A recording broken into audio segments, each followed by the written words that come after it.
Por um segundo, feche seus olhos novamente. Espírito Santo, obrigado porque o Senhor está aqui nesse lugar. Eu clamo a Ti que nesse momento o Senhor faça um apelo ao nosso entendimento, para que saiamos daqui não apenas com a impressão de que fomos visitados por Ti, mas que saiamos daqui com as ferramentas, com a instrução, com a palavra da Tua boca, para manifestarmos o Teu reino a partir de nós. Aquieta o nosso coração, conecta a nossa mente, a Tua mente. Desvende, ó Pai, ao nosso entendimento, os mistérios da Tua mente, para que possamos ser assertivos em relação àquilo que o Senhor tem para fazer através de nós, através dessa geração. Nós oramos dessa forma porque cremos que o Senhor é poderoso para fazer infinitamente mais. Oramos no precioso e no glorioso nome de Jesus. Amém. Amém? Amém. Senta aí rapidão. Quero compartilhar algo com você que Deus tem me ministrado. Primeira coisa, quero saber se tem alguém cansado. Tem alguém cansado aí? Se tem alguém cansado, ele fala: acorda. Acorda, dá um chacoalho em quem está do seu lado. A noite só está começando, você não ficou sabendo que vai passar madrugada aqui?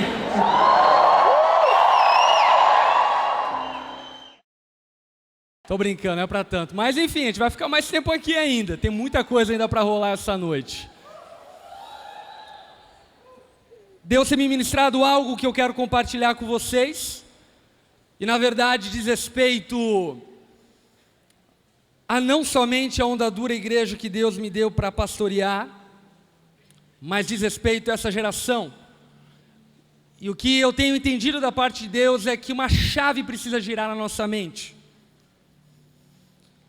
Uma chave que tem girado na minha mente e tem me feito entender algumas coisas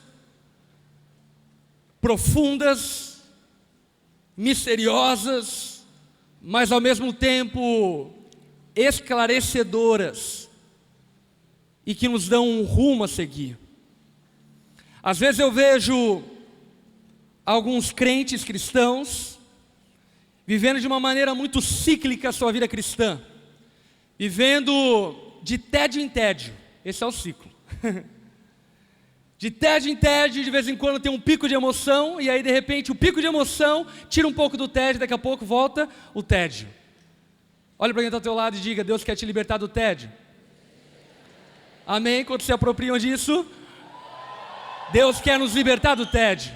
E aliás, aqui a nível de conhecimento, de estatística, quantas pessoas aqui estão aqui nessa noite que são de outros ministérios, de outras igrejas? Levante sua mão aí. Glória a Deus, sejam bem-vindos. Dá uma salva de palmas para essa galera.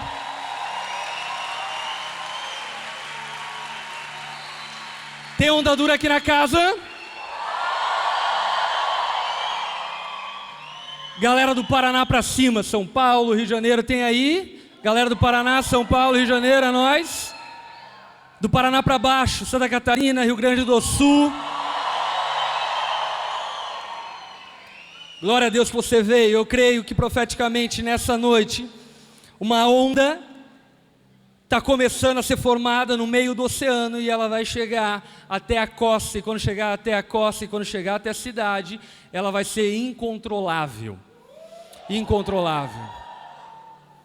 Atos capítulo 17 conta um episódio aonde o apóstolo Paulo está pregando o evangelho na cidade de Tessalônica. E lá em Tessalônica ele começa a pregar o Cristo. O Cristo. Repete comigo, o Cristo. Você precisa entender o que é o Cristo. O Cristo é o Messias. O Cristo é o rei de um reino. O Cristo é aquele que haveria de vir para estabelecer um reino. O apóstolo Paulo não está pregando Jesus, porque Jesus era o nome de Jesus enquanto homem. Ele estava pregando o Cristo, o Messias. Ele estava pregando o reino de Deus. Ok? E todo mundo começou a ficar transtornado com a pregação do apóstolo Paulo, porque ele começou a persuadir as pessoas ao evangelho, e muitos vieram à conversão. Gregos, judeus sementes a Deus, começaram a entregar suas vidas a Jesus. Então, as pessoas marcaram e armaram uma tocaia para tentar pegar o apóstolo Paulo, que estava hospedado na casa de Jason. E ela chega lá na casa de Jason, não encontra o apóstolo Paulo, pegam Jason, jogam ele no meio da rua, e eles dizem então a respeito daqueles que estavam pregando o evangelho de Paulo, seus discípulos, Jason, que estava recebendo eles na casa deles, dizendo o seguinte: aqueles que têm transtornado o mundo, chegaram também aqui. Aqueles que têm transtornado o mundo chegaram até aqui. Repete comigo, transtornar. É isso que nós fazemos, nós transtornamos. O que é transtornar? Transtornar é mexer na ordem. Existe uma ordem estabelecida, nós modificamos a ordem. Isso é transtornar.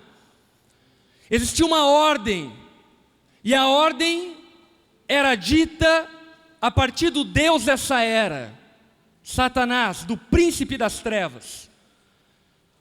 Os apóstolos, o apóstolo Paulo, os discípulos de Jesus estavam transtornando a ordem daquela era, ou seja, estavam modificando a forma de viver, estavam modificando a cultura daquela época.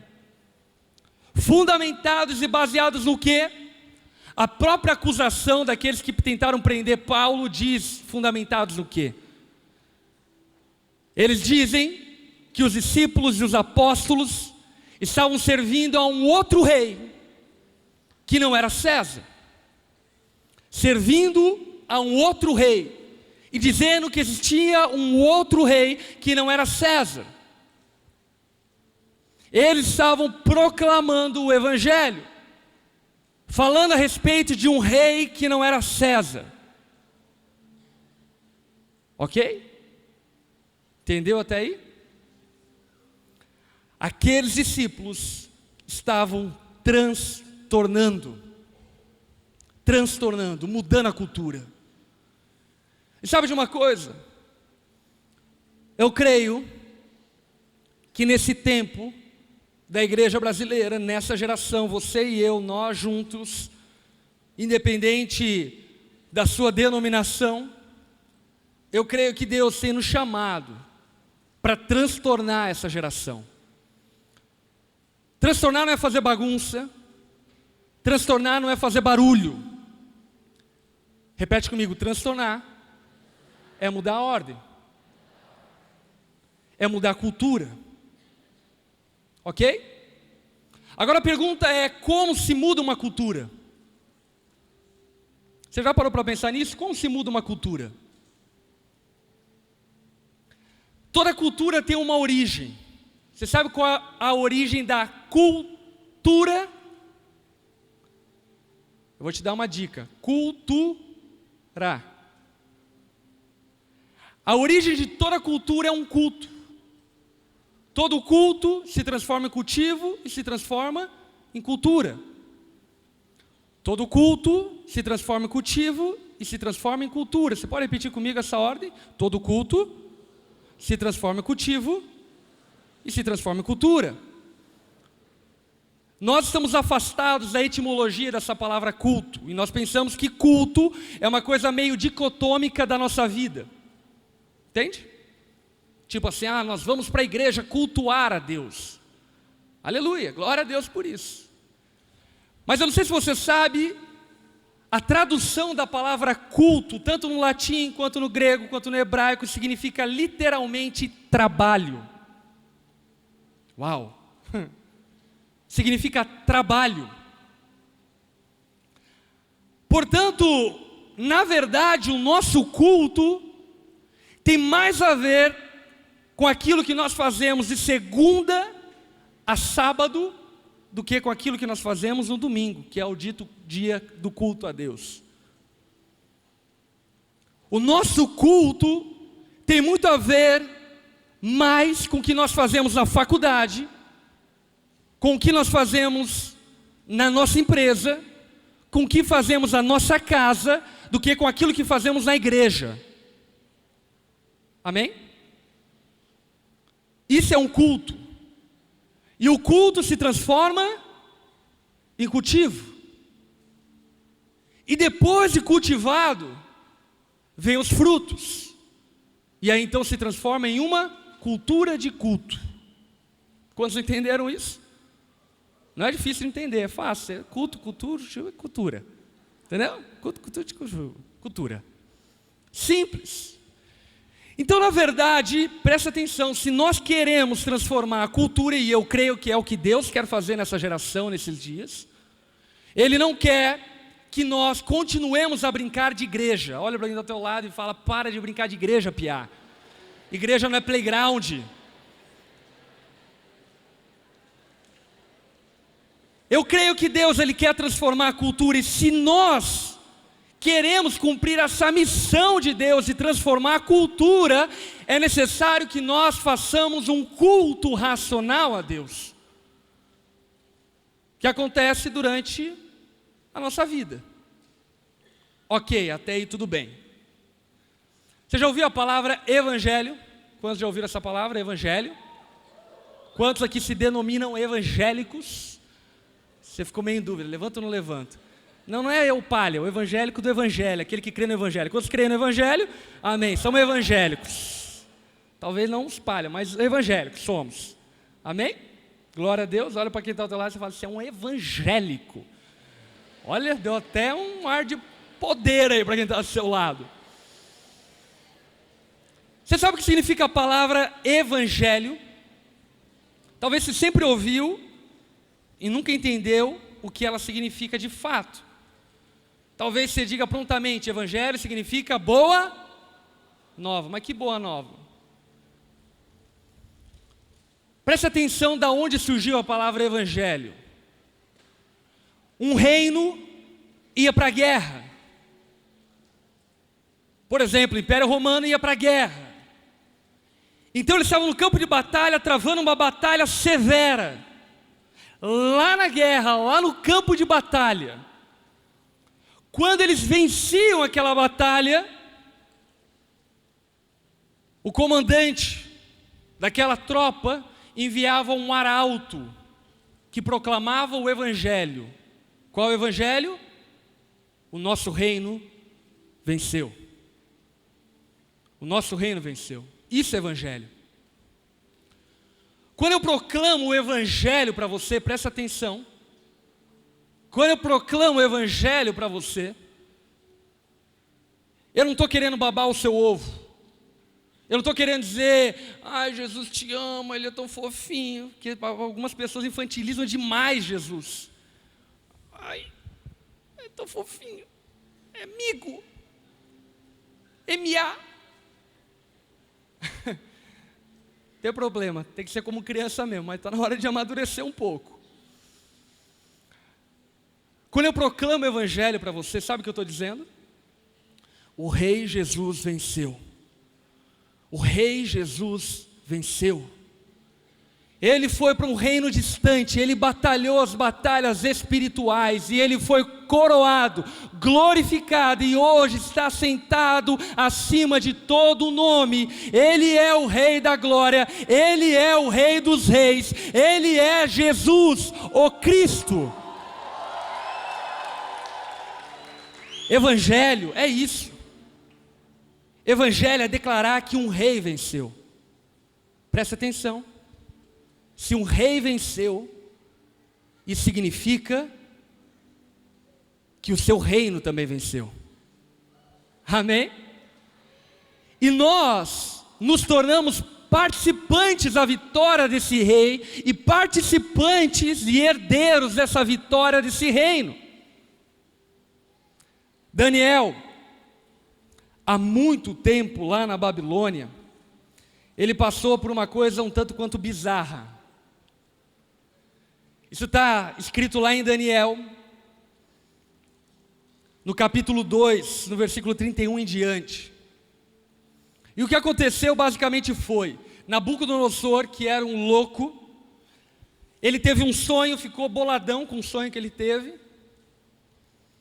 E aí então ele chegou para os magos, encantadores, chegou para os profetas, lá, enfim, que haviam lá na Babilônia, e falou para eles o seguinte: revela o meu sonho. Mas deixa eu dizer uma coisa para vocês, não apenas revela o meu sonho, mas adivinhe o que eu sonhei e depois revelem o que eu sonhei.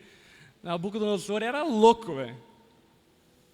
E ele fez uma pegadinha para poder descartar todos os magos, encantadores, falsos profetas. Daniel aceitou o desafio. Ele falou: eu vou revelar o seu sonho. Uau! Isso é coragem demais, mano. Uma coisa é ouvir um sonho de alguém, interpretar esse sonho. Outra coisa é adivinhar o que ele sonhou e interpretar esse sonho. Foi isso que Daniel fez. Ele adivinhou o que Nabucodonosor sonhou. Sabe o que Nabucodonosor sonhou? Ele sonhou que existia um boneco, uma estátua grande, com uma feição poderosa, de terror. E aquela estátua tinha uma cabeça de ouro. Aquela estátua tinha uma cabeça de ouro. Tinha um peitoral de prata. Tinha a cintura e a lombar de bronze. E os pés de ferro e barro. Cabeça de ouro, peitoral de prata, a cintura de bronze e os pés de ferro e barro.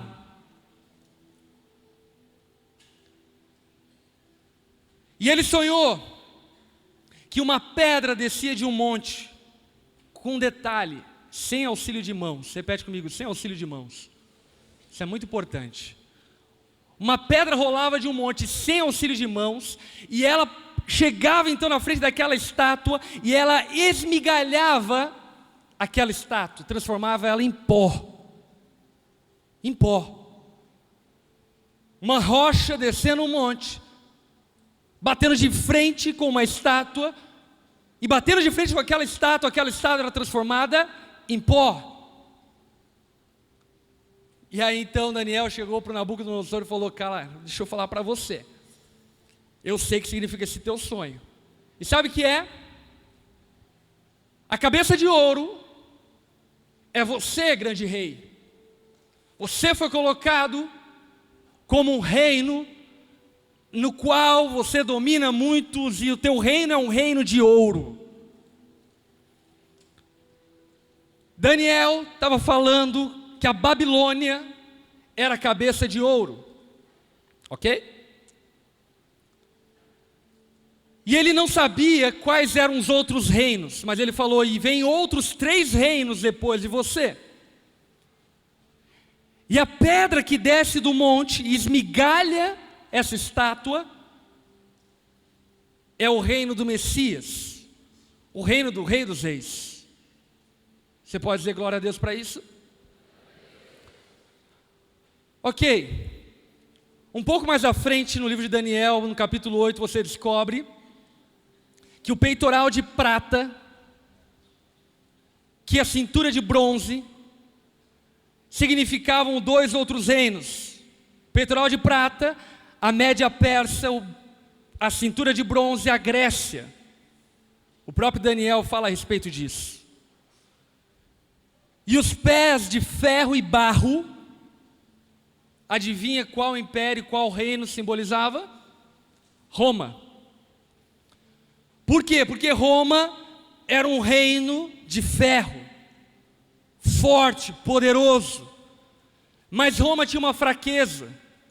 Qual era a fraqueza de Roma? Ela fez muitas alianças com outros impérios e com outros reinos.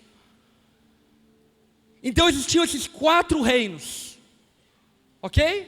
Babilônia, Média Persa, Grécia e Roma.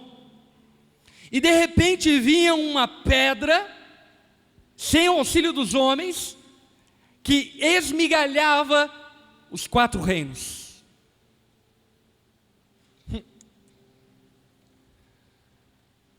A pergunta que eu te faço é: sabe quem é essa rocha? Qual é esse reino que abala e esmigalha os reinos desse mundo? O reino dos céus, o reino de Deus.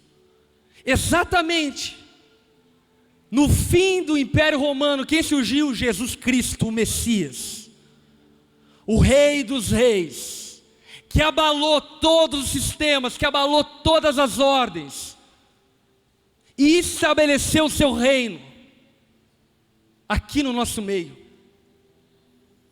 O que eu quero dizer para você é que nós não estamos brincando de igreja, nós estamos estabelecendo o reino de Deus nessa geração, nesses dias, nesse mundo, nessa nação. Eu e você somos pessoas que estão estabelecendo a cultura do reino de Deus, o governo do reino de Deus. Agora olha para quem está do seu lado e diga: reino dos céus, e não reino nos céus. Muitas pessoas esperam um reino no céu, mas a Bíblia não fala acerca de um reino no céu. A Bíblia fala acerca de um reino que vem dos céus. Qual que é a diferença? A diferença é que esse reino já chegou. Nós não estamos esperando que ele chegue. Esse reino já está no nosso meio. Esse reino já está em nós. Isso é uma coisa muito louca, porque ao mesmo tempo que nós esperamos uma pátria celestial, essa pátria já está. Sabe por quê? Jesus é o Rei dos Reis. Você pode bater uma salva de palmas para isso? Ele é o Rei dos Reis. Ele é aquele que governa sobre tronos, soberanias, sobre reis, sobre governos, sobre impérios, sobre reinos. Ele é aquele que esmigalha todos os reinos. E esse Rei da eternidade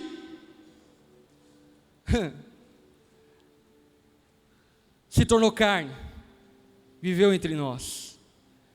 Esse rei que está preparando um reino eterno para nós, ele veio viver no nosso meio. O Rei dos Reis viveu no nosso meio. Isso é uma coisa muito louca, porque a eternidade mergulhando no Cronos, é o Kairos mergulhando no Cronos, é o Rei da eternidade reinando no tempo. O que isso significa? Isso significa que nós não precisamos apenas aguardar que o céu venha. Por isso que Jesus nos ensinou a orar de que forma? Venha o teu reino, seja feita a tua vontade, aqui na terra, como ela é feita no céu. Você pode repetir em voz alta comigo esse trecho do Pai Nosso? Venha o teu reino, seja feita a tua vontade, aqui na terra, como ela é feita no céu. E sabe realmente o que eu acho que falta na tua cabeça? Falta um pouco de profundidade e entendimento acerca do que é converter-se a Jesus. Falta um pouco de entendimento acerca do que estamos fazendo de fato aqui. Não aqui no Beto Carreiro World, mas o que estamos fazendo aqui no século 21, nessa geração e nessa nação. Você precisa entender que você está aqui para manifestar um reino que está por vir, mas um reino que já veio. E os apóstolos e discípulos tinham consciência disso, e por terem consciência disso, presta atenção em algo misterioso que talvez você nunca tenha entendido e ouvido. Por terem entendimento disso, é que eles curavam os enfermos. Por terem entendimento disso, é que eles libertavam os cativos. Por terem entendimento disso, que sinais e maravilhas eram vistos e feitos através deles. Por quê?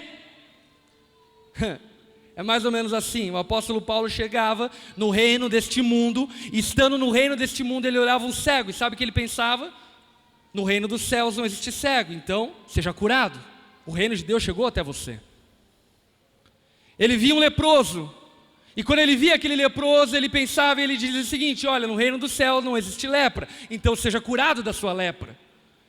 Ele via alguém depressivo, entristecido, e ele falava: no reino dos céus não existe depressão, não existe tristeza, então seja curado da sua depressão. E o reino de Deus era manifesto. É dia, é tempo de nós manifestarmos o reino de Deus.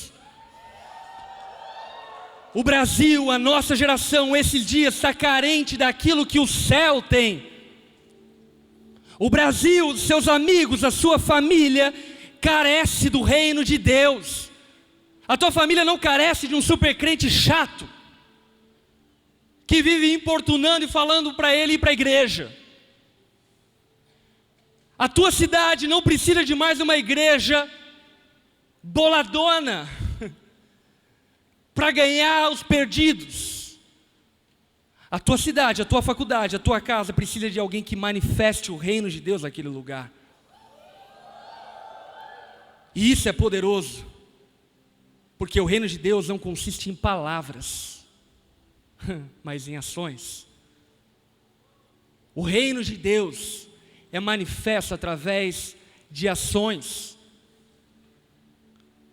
Jesus é a pedra angular, a rocha da nossa salvação. Ele é a rocha, a pedra a qual os construtores rejeitaram, mas essa pedra e essa rocha rolou do monte.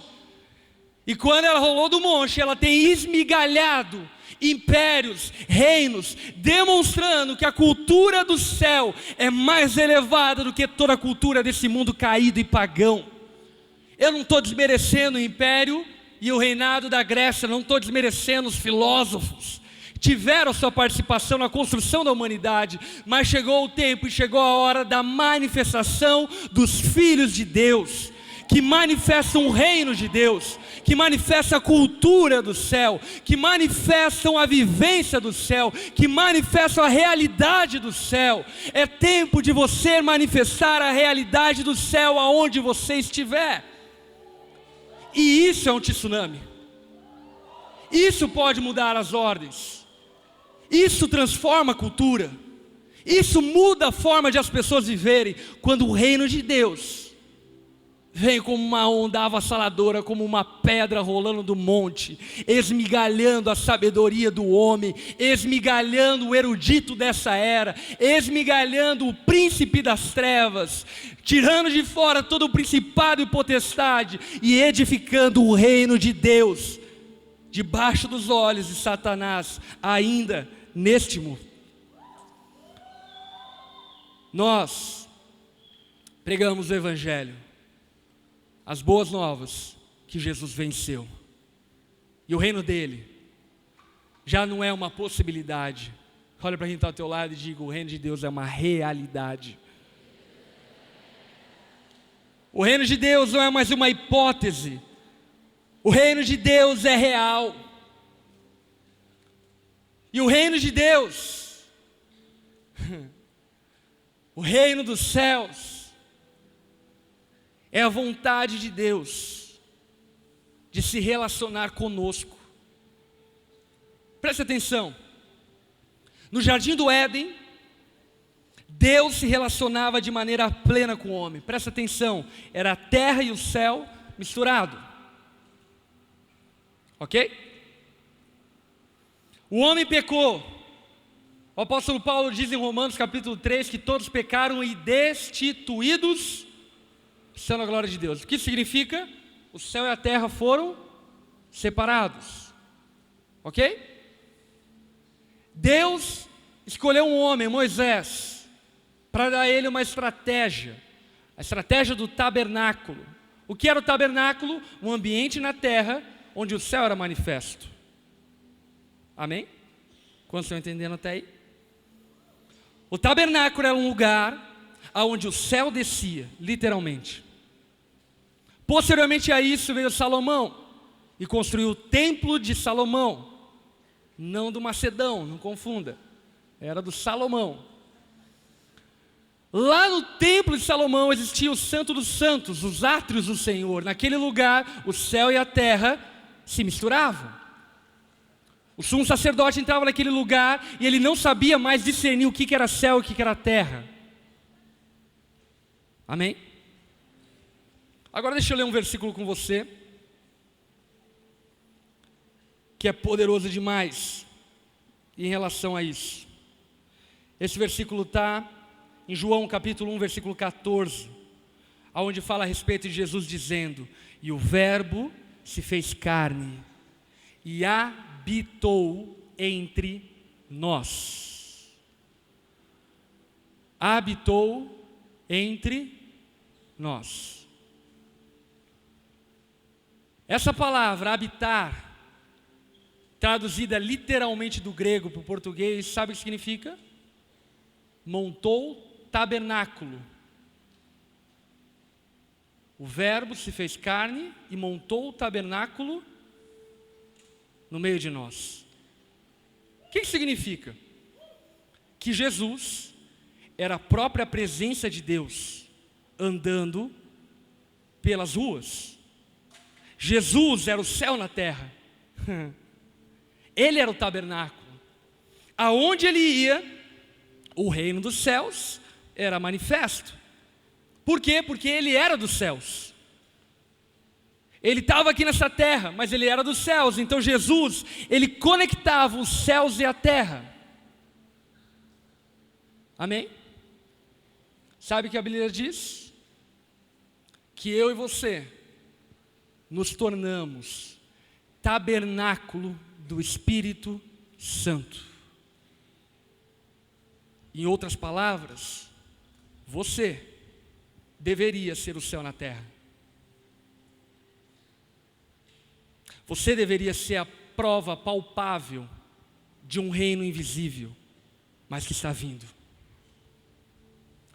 Aqueles discípulos estavam transtornando Tessalônica e todo mundo conhecido, porque eles eram exatamente isso. Eles eram o reino de Deus aqui na terra.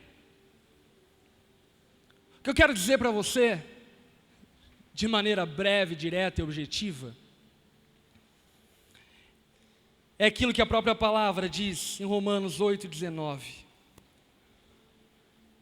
A natureza criada aguarda com grande expectativa que os filhos de Deus sejam revelados. Pois ela foi submetida à futilidade, não pela sua própria escolha, mas por causa da vontade daquele que a sujeitou, na esperança de que a própria natureza criada será libertada da escravidão, da decadência em que se encontra, para a gloriosa liberdade dos filhos de Deus. Olha para quem está do seu lado. Diga assim para essa pessoa: a natureza criada aguarda com grande expectativa que você saia do armário.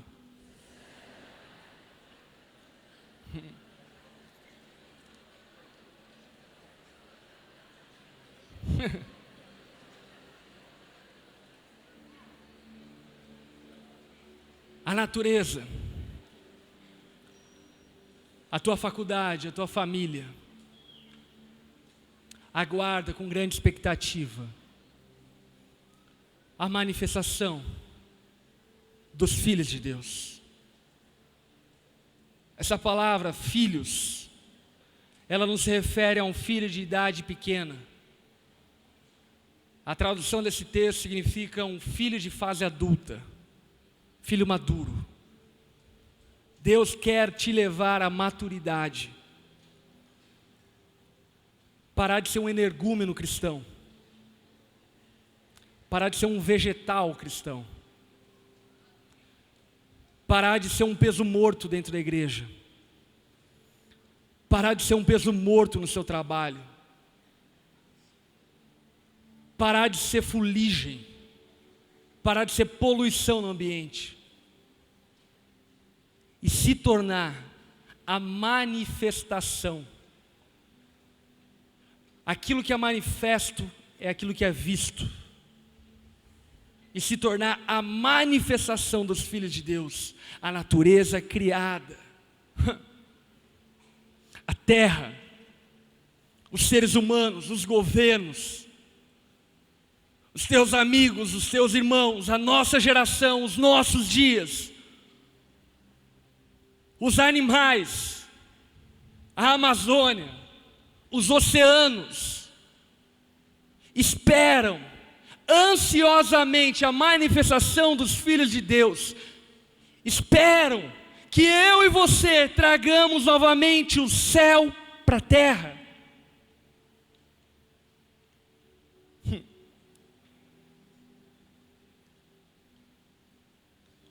O mundo corporativo espera isso.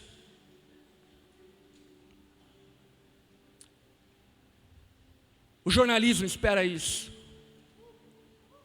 Sabe aquela coisa de esperar uma coisa que a gente nem sabe o que é?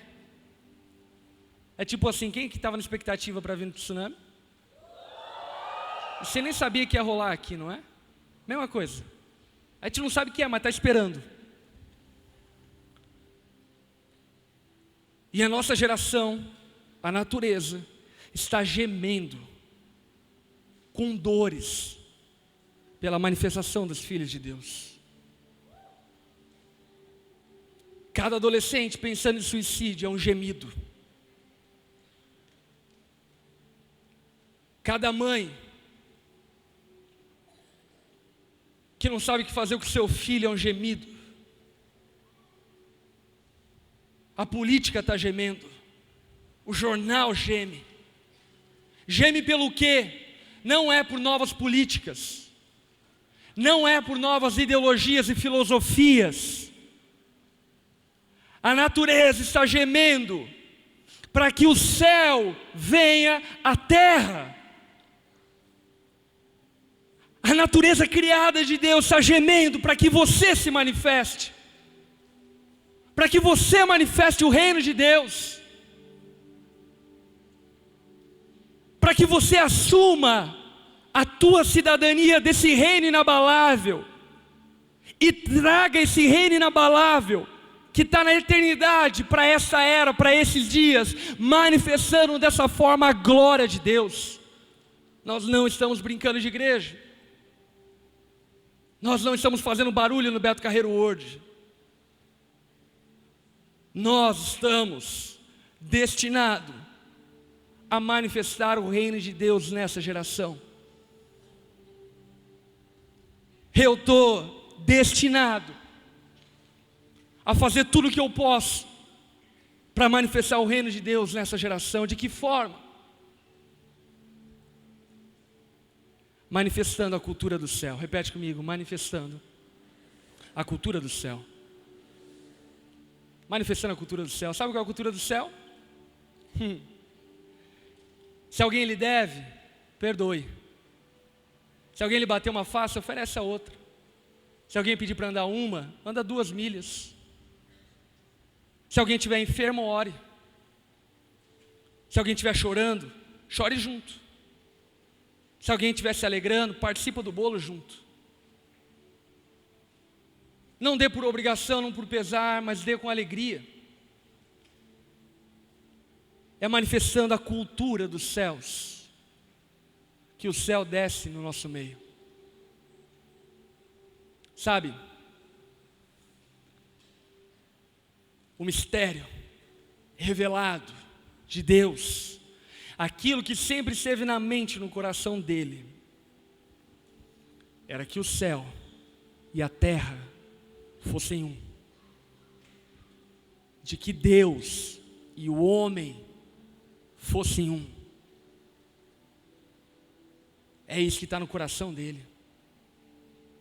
E é para isso que ele tem te chamado. É para isso que ele tem te chamado. Você não é qualquer pessoa. Você é a manifestação do reino de Deus. Você não é mais qualquer um. Você é a esperança para o mundo. Cristo em vós, a esperança da glória. Cristo em você é a esperança da glória na sua cidade. E o reino de Deus em você, através do Espírito Santo, a esperança de que o céu vai ser propagado nessa terra como uma onda que não pode se controlar, como um tsunami que não pode segurar, o céu sendo manifesto no nosso meio.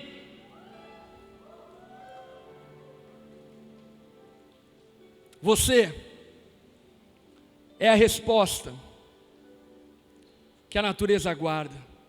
Efésios 1:9 diz: e nos revelou o mistério da sua vontade, de acordo com o seu bom propósito que Ele estabeleceu em Cristo, isto é, de fazer convergir em Cristo todas as coisas celestiais e terrenas, na dispensação da plenitude dos tempos.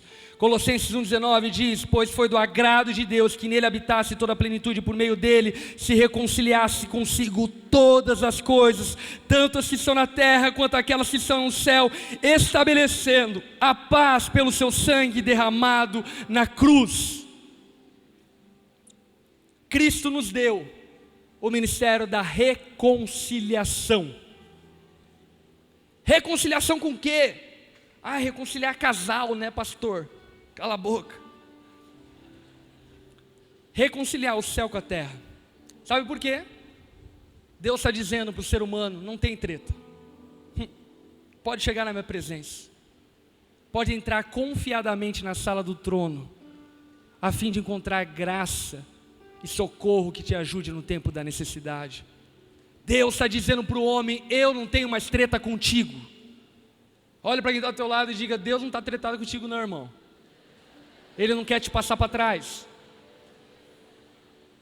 Deus não tem mais treta com você. Sabe por que Ele não tem mais treta com você? Porque Jesus derramou o seu sangue, reconciliando o céu e a terra. E todo aquele homem que clamar a presença de Deus, esse terá a presença de Deus. E tendo a presença de Deus, ele se torna a própria manifestação do céu aqui nessa terra, na nossa nação, nos nossos dias, nessa geração. Você é a manifestação visível do reino invisível. Você é a manifestação do céu na terra. Você é aquele que traz a realidade, as coisas invisíveis para as coisas visíveis. Você é aquele que codifica aquilo que é intangível naquilo que é tangível, manifestando o reino. A natureza geme para que você se revele. Chega de criancice, mano. Amadurece. A gente não está falando de igreja. Igreja, reino de Deus são coisas diferentes. Igreja serve ao reino de Deus. Igreja não é o reino de Deus. Para com as tuas bobiças carnais, pagãs, mundanas. As tuas preocupações vãs. Para com teus desejos e cobiças carnais. Deus está te chamando para manifestar o reino dele na nossa geração. Você aceita esse convite? Fique em pé no seu lugar.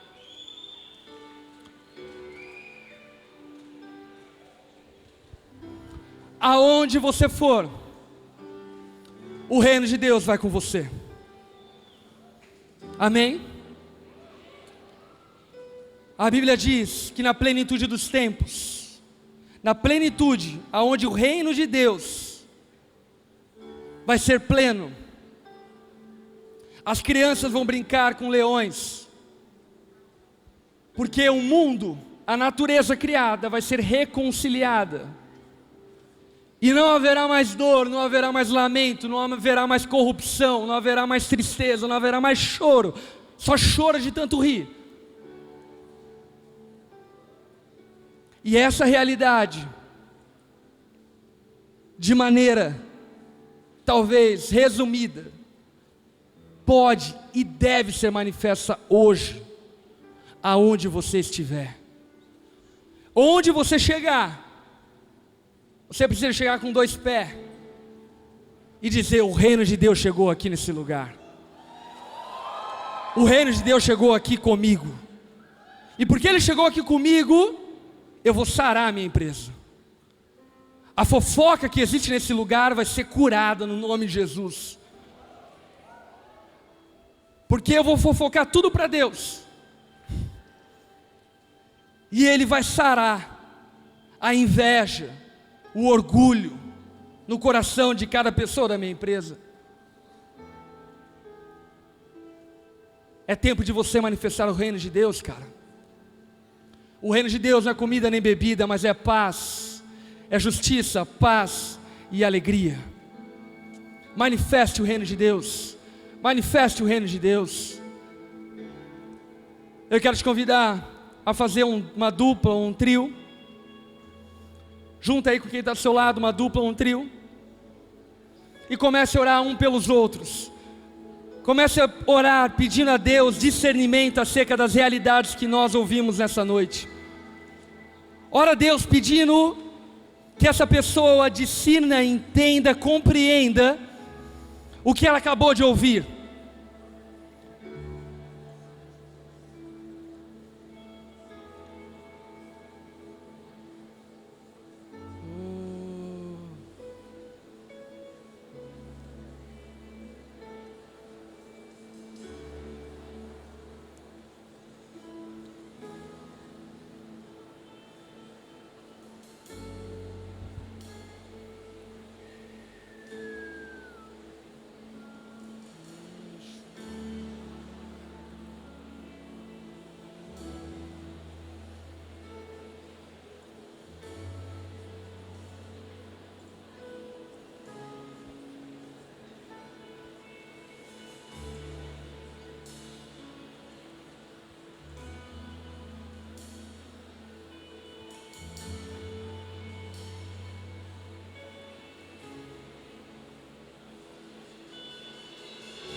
Jesus, Cristo,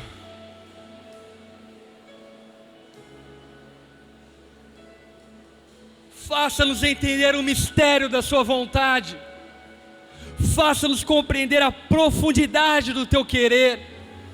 Espírito Santo de Deus, transforma-nos, muda-nos. Mostra-nos, ó Pai, que já estamos limpos pela Tua palavra, que não mais precisamos mendigar pão, porque o pão já desceu do céu, que não mais precisamos clamar por água, porque o Senhor é a água da vida. Mostra-nos, ó Pai, que já estamos completos em Ti, perfeitos em Ti. Espírito Santo de Deus, revela-nos que não precisamos mais agir como mendigos espirituais atrás de pão e bebida, porque o Senhor já chegou, o teu reino já chegou, a resposta já chegou, a solução já chegou, o reino teu está no nosso meio, Jesus. Espírito Santo de Deus, liberta-nos do consumismo espiritual, leva-nos, ó Pai, à generosidade espiritual. Muda, ó Pai, a nossa flecha, que possamos, ó Pai, abandonar a postura de eternos receptores, para nos tornarmos eternos doadores. Espírito Santo de Deus, revela quem nós somos. À medida que te contemplamos, revela quem nós somos. Revela, ó Pai, o reino do Senhor na nossa vida, no nosso interior.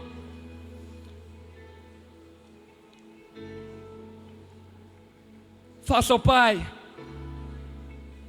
com que a água eterna jorre do nosso interior, do nosso ventre, gerando e produzindo vida, aonde nós estivermos. Espírito Santo de Deus, nós profetizamos sobre a nossa nação uma onda, um tsunami da manifestação dos teus filhos no campo da política, no campo do entretenimento, em meio às igrejas, onde nós estivermos. Espírito Santo, faça manifesto o teu reino através de nós. Nesse dia 7 de setembro, nós abençoamos a nossa nação, e abençoamos da melhor forma possível, nos comprometendo a ser o sal dessa terra, a sermos a luz da nossa nação. Espírito Santo de Deus, eleva-nos a um patamar mais alto, a um nível mais profundo. Eleva-nos, ó Pai, a um lugar de intimidade, de profundidade, de relacionamento contigo, para que possamos compreender a largura, a altura, a profundidade do teu coração. Oh Deus, revela-nos quem somos. Revela-nos quem somos. Revela, Senhor, aquilo que está em nós, para que possamos perceber que a rocha que está em nós esmigalha reinos, esmigalha filosofias, esmigalha ideologias, esmigalha impérios. O mundo e a terra passarão, mas o teu reino jamais passará. Tudo que é visível passará, mas os teus filhos herdarão o reino celestial para toda a eternidade. Espírito Santo de Deus, faça-nos entender o mistério do seu reino. Faça-nos, ó Pai, arautos, proclamando o evangelho, proclamando as boas novas de que o Rei Jesus venceu.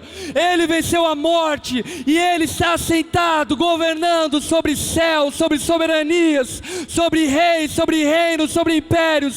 Nós servimos aquele que venceu, aquele que era, aquele que é e aquele que há de vir. Jesus, o Cristo, o Rei dos reis, o leão da tribo de Judá, aquele que está acima de todo nome, aquele pelo qual um dia todo joelho se dobrará, toda língua confessará que tu, Jesus, é o Senhor. Você é a resposta para as nações, você é a resposta para os reinos, você é a resposta para os reis.